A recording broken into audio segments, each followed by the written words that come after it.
Hello, everyone. Welcome to Ignite and Ascend Boss Babe Edition. My name is Brenda VanSalisbury, and I am your host.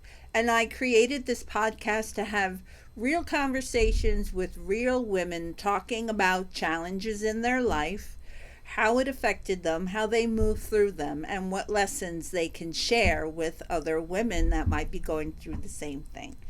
And today I'm so excited because I have Jill Luke here today.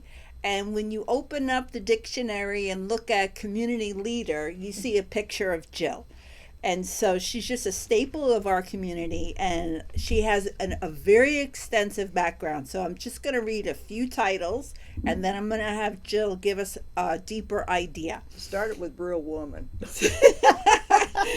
Okay, so Jill was a former city commissioner, mayor, citizen of the year, president of the Chamber of Commerce Board of Directors, and last week got the key to the city of Northport, which is so exciting. And Jill showed up and gave me a little baby key. So I haven't decided what to do with it yet, but I'm very excited. So I got a key too. So Jill, thanks so much for being here. Can you tell us what makes you tick, who you are?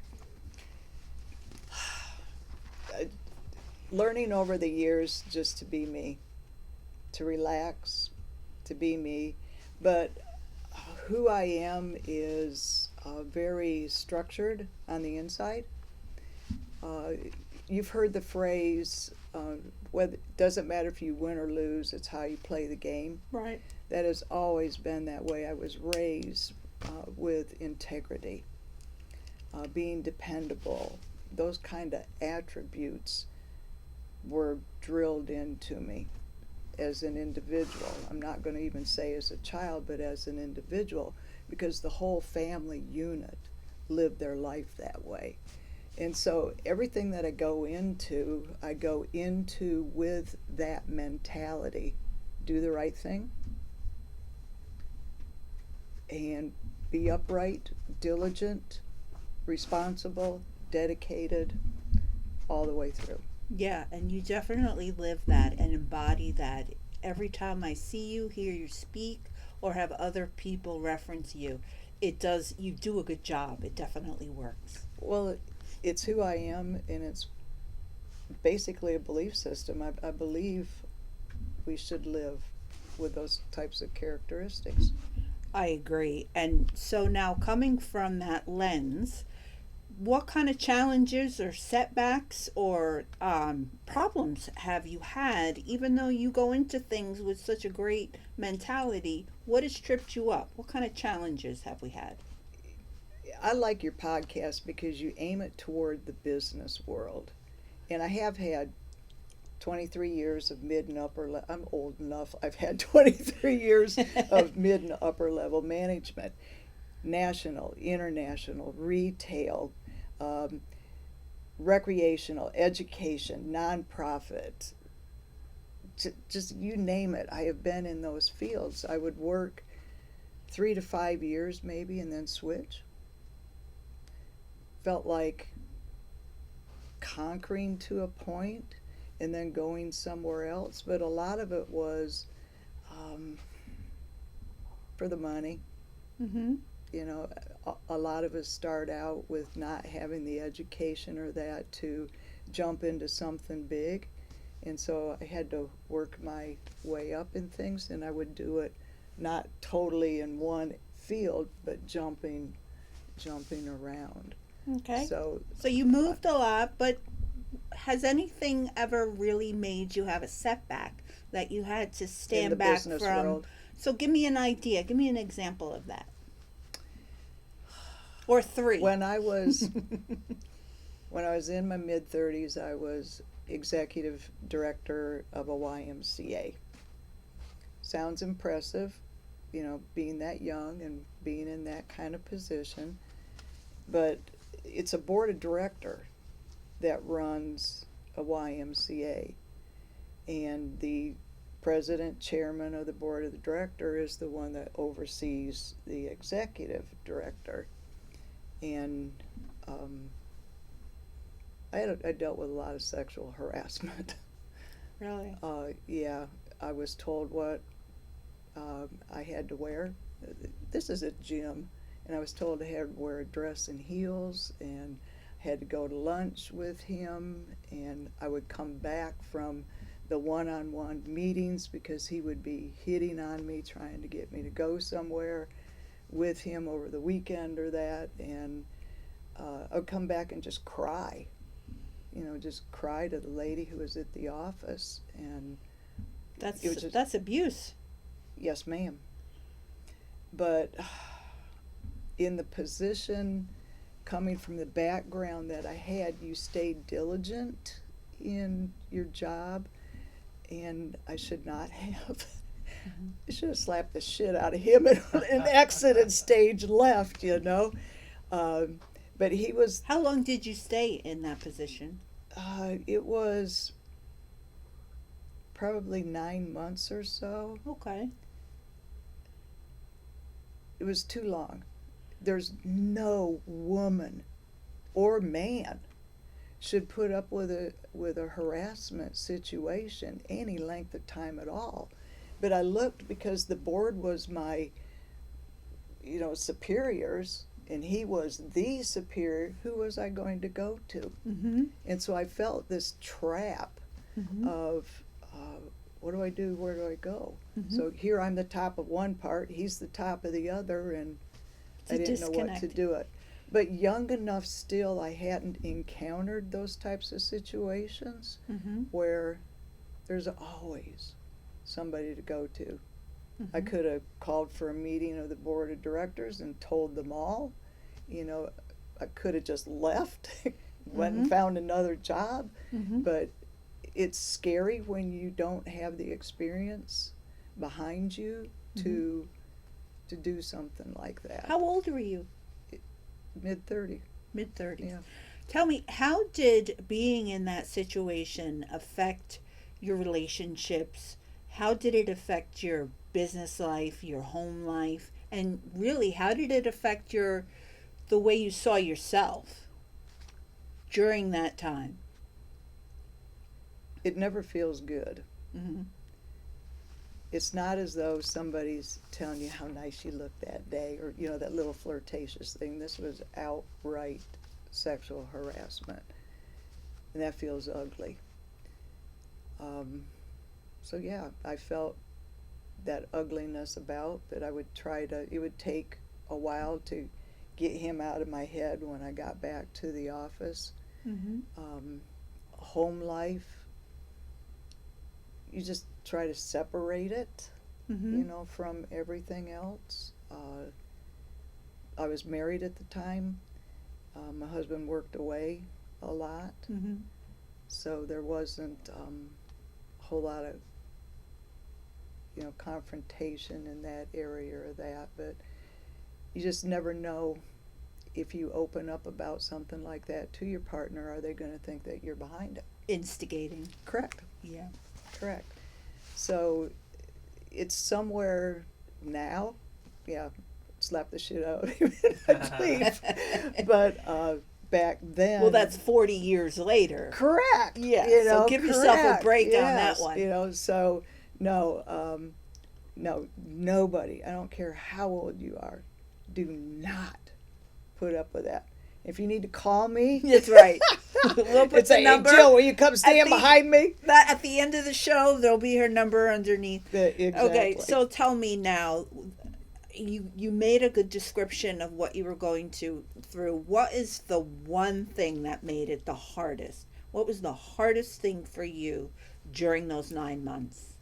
knowing I was going to have to meet him again Which was how often? whenever he wanted. But Right. it was at least every couple of weeks. Wow. So on the job, did it affect your decision making? Did it affect how you handled yourself in the business world, being this object to somebody? I felt odd because here I am dressed up and everybody else running around in their shorts. Their shorts, at a gym. So I felt out of place. Mm-hmm. So yeah, I felt awkward. I felt like some kind of spotlight. This is weird woman. What is she doing in a gym with, dress clothes on? So yeah, that part was awkward. how I behaved myself, Mm-hmm. know who I am on the inside is quite strong. So my relationship with other people and stuff was okay, but I felt like I'd duck out. Mm-hmm. And it didn't shatter that confidence that you had with the rest of the world. You still knew who No, you were. I felt trapped, Mm-hmm. and that is not a good place, especially if you've got abuse in your background. Mm-hmm. That is not a good, healthy place to be. So I was not healthy emotionally, um, not at all. I probably didn't realize it at the time, but I Just can going through now. the motions. Yeah, you do. You're like that pinball in the Mm-hmm. pinball machine. You pull it back and you shoot it, and then it just kind of, and that's what you do. You hit one thing and it shoots you back around. So you deal with it as it presents itself, basically. Okay, and then tell me about the aha moment. What was the moment that you decided I can't live this way anymore? And tell me about that decision and that move that you made to leave that job. I didn't make the decision. Oh, do tell. um, I built the company up so much that an executive director could not handle it themselves. You needed a program director Mm-hmm. also. So I did not want to be the executive anymore because I was trying to exit my relationship dealing with him. So I said, Mm-hmm. I'll take program. Give me program director. Hire somebody else to be the exec, and I don't have to deal with this anymore. So you literally stepped down Yes, I did. just to get away Yes, I from this did. person. Yes, I did. And this is within that 9 months. Yes. Okay. So they hired somebody from another state, a gentleman, and he came in, and within 6 weeks, I brought him up to speed, what he needed to do and this kind of stuff, and I was handling all the programming and stuff, and I came across some paperwork he had left out. Believe it or not, this dude had planned how he was going to embezzle. You're lying. How stupid can you be? Oh He my had it in God. writing. So I went to the board and I'm like, this guy is going to embezzle. He is planning on taking money from you. Oh, Oh we've already hired him. No, it's now we're going to stick to him. I'm like, okay. my God. So Wow. at 6 weeks, he fired me and he fired the office individual, those of us who knew the background of stuff. So within, I would say, 2 months, he had embezzled enough that they chased him across the state line and they called me up trying to get me to come back. And I'm like, hell no. Oh my God, I Yeah. can't, but that's like scandalous. So you Yeah. got fired after all of that Yeah, by him who embezzled. because And he then they knew you chased were him. on to him. He knew you saw everything. Yeah. And wow. And shame on the YMCA for just Oh, putting yeah, it and then, under the rug. then try to call me back, oh, we need you, can you come back? And I'm like, no. Okay. And by that time, I was working somewhere else, making far less money, and nah, it wasn't worth it. Okay. So tell me, now we have this breakthrough, we get fired. What's life like now? You've been fired, you're no longer under the guise of this abuser. How is it affecting your life now? What was your next step? How Oh, did you God, feel? girl, Did you feel you're, free or did you feel numb or how did you feel at that you point? don't know what the rest of my life was at that time. It's 40 years. I don't know if we have So, enough time. No, at that point in time, I was dealing with that situation. All three of my children were in an auto accident. My youngest one was in a coma, and I was divorced. All While you got fired. Yeah, all within probably about 6 months' time. Okay, so talk to me about that. What was Jill like during The that pinball. time? The pinball. The pinball. Okay. Yeah. And so you were divorced as well, so you didn't have that stable person at Financial home stuff. to I help. say, give me $100 and get out. Okay. And What did you do financially? got what I could. That's when I went into retail. the blessing of my life is even in situations like that where I had to find something fast. Right. I could never sit still. I would always fight for the other person. Mm-hmm. I would walk into HR to get something straightened out that wasn't right for another employee, and they were too scared to go or whatever. So I was, within 6 months, usually was promoted. It went quick. Mm-hmm. And so it did that also at that point in time. I went into retail and just kept getting promoted. So financially started. Did it make I you was hyper? raising 3 kids at the time. How old were they? At that point in time, 17, 15, and 13. Oh, wow. So you had your hands full. I did. Wow.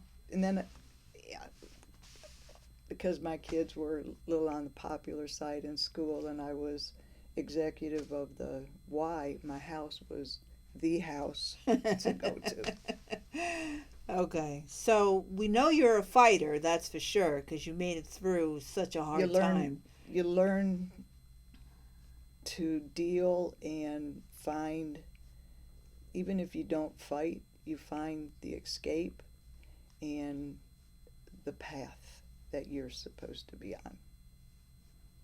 So you found that Yes, pretty ma'am. early on, the path that you were supposed to be on after I'm that not gonna situation? I'm not going to say that it's early on, because I still made some stupid decisions. And I'm here because I was running from an abusive situation. I'm in this area because of it. So there's been some stupid things and ricocheting back, trying to preserve myself. Mm-hmm. Went into some counseling and had to be older before I could really come to grips of the control that I have of my own life. I didn't understand I could control my life instead of all the environment around me. Mm-hmm. I had to be older. And I wish I control would've was known. what was going on with this abuse. It was just Correct. a matter I of had- control. I had no control. And that's No so control. And that powerless. correct. And so I had to be older before I learned that the power is actually within me. I can make those choices. And there are people out there or organizations out there that will help you, will aid you. Mm-hmm. Go to them, please. Did it make you hyper alert with every other man that you worked with? Or did you dress different? Did you tone it down? Did you have to make adjustments to public Jill so that didn't happen again? Or did you just realize that was an isolated incident? Well, back then, I wore my gym stuff. So there wasn't, I mean, I was being normal. He Okay. told me not to be. Okay, so the true you was pretty cash. Yeah, I've always been a little more casual, but I love dressing. You know, just, Preaching to the choir, Jill. yeah, just, and I don't mean, I like to go to formal stuff and that, but I do like wardrobes. I do like changing. I used to make my own clothes when I was a kid, just so that I had more, clothing to wear. But try to make the presentation Like we talked about. exactly to be, fresh. Okay, well, you are. You're still doing it 40 years later. You thank still you. got it going on. Thank you. Now, let's talk about this woman that's out there and she's in the same situation. She feels powerless. She has nobody that she feels she can go to. She's sitting right here with you. It's 40 years later. What does Jill today say to that? Well, what does Jill say to 30, 40-year-old Jill now? What advice do you give a woman that's going through that, or even to yourself? First thing I do is grab hold of her, and cry with her. Aw. So you make that connection first and just let her understand. Oh, it's there. It comes there every single time. You know it, you see it, you feel it. Mm-hmm. Your sisters. And that And it the letter- affects you like this 40 years later is so just says so much about the degree of abuse that it was. If we can really bring this up 40 years later, it really just speaks to what you went through. It's probably been 20 years, 15 years that I can talk about it. Really. All right, so Had it been younger years, Mhm. I would start to talk about it. My mind would go to the same place that it used to go to try to shield myself, because I had no ego strength whatsoever. So I couldn't even talk about it, or I would right in to where I used to be. So All right, so you're giving her a hug, you're letting her Oh, know yeah. she's not alone. Now what Correct. does she do? correct. We got to get help. We got to give an understanding, and the help and the understanding will allow her to see the control that she actually has, that she can take back to herself, and not be afraid for the change. There's so many organizations now. Me, I was raising 3 kids and needed money. And when you're raising kids needing money, you just after that, and you don't think about yourself. Mm-hmm. But you got to be balanced. For the kids, you've got to be balanced. You got to be balanced for somebody all the way through your life. So do you So- think she should go up the chain? Should she have gone above this board of directors? Should she have gone above his head? Or who should she go to? In this particular situation, there wasn't one. They had used the name. It wasn't a national. So there wasn't anybody. He was top. I should have left. How does she get the strength to do that? She is afraid she doesn't have money. She's afraid her marriage might be falling apart. She's afraid she's not going to support her family or her children. It just, how do you get that courage? How do you tell someone to get that courage? How do you do that? Stay with them, stick with them, lead them, make sure they get the counseling. Mine was within the next city over, and my insurance actually paid for some sessions. Okay. And it wasn't until I got in those sessions that I found out how unhealthy I was. Mm-hmm. I thought I was just fine. Going through the motions. Surviving, just Mhm. trying to survive, Mhm. So, but once you find out you do have choices, you can be strong. There are avenues of people who will aid you and help you, through things. It's so freeing. I will never, ever go back to where I was in my 30s, my 20s, my teens. Never. And we're not supposed to. That's not forward mobility. We change and we grow and we say goodbye to To the Jill of past. yesterday Correct. and we create a new Jill of tomorrow. And Correct. that's definitely how Always I see things. developing. Yeah, definitely. So what advice would you give yourself now? That Jill that was at the YMCA, what advice would you give her? I would go back even earlier than that and let her know that the opportunities are so great. I come from such a small conservative background that it was just like this tunnel and you don't see all of the other paths that come off to it, and given it, let her view all those other things, and you don't have to be afraid to try them, because where one door closes, another one Door opens. So Exactly. what do you wish you knew then that you know now? What's that that there moment? were more opportunities. That the doors would be open Yes. and they would be better on the other Yes. side. Well, that I didn't know that, didn't understand it, hadn't lived life long enough That's to it. know. That's it. Sometimes life just has to smack you in the face before you learn some lessons. And some people might think 30s, my God, I do, but they don't know still what my teens and my 20s were, Led you up to because that. I was Right. closed. Right. So my 30s are other people's late teens and 20s. Got you.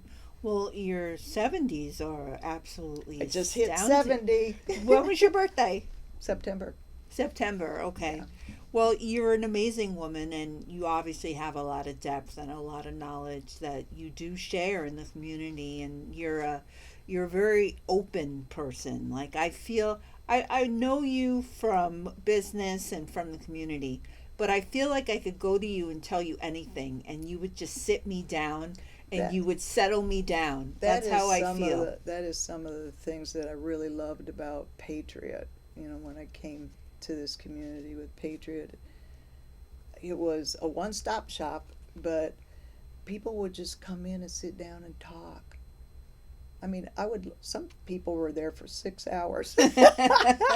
So but but I love hearing other people's stories, love learning about people, and it was just so much fun, so relaxing. But they would just open up. They were like, I've never told anybody that before. yeah, you do And bring I, that out in people because you're just so cool and calm, and like nothing's gonna my surprise you. my staff would laugh and they'd say, you need to put a shingle on the desk that says, in session or Dr. Jill in session. Exactly. Yeah, so, but, yeah. Well, I can't thank you enough. This is always a pleasure to be with you and to talk with you. And I do look forward to more conversations with you. And I think the story that you shared couldn't have been more powerful. And I love that you're a boss babe. And that's what this show was for. And you didn't know it at the time, but you were a boss babe. I had no clue. Yeah, and now you look No back and clue. you were a badass in that dress Well, and heels. and that is, what I appreciate about your podcast, to lift women up, Right, so that they know they are enough. right. Who they are is enough, and you can build whatever you want to. You can create whatever you want to. So thank you That's for what you're doing. a beautiful way to end that. Going into a business, you got to be you. You gotta be And you. set your own principles, be who you are, and stick to them. Words to live by. I shall do that. Thank you so much. Thank you. Love you. Love you.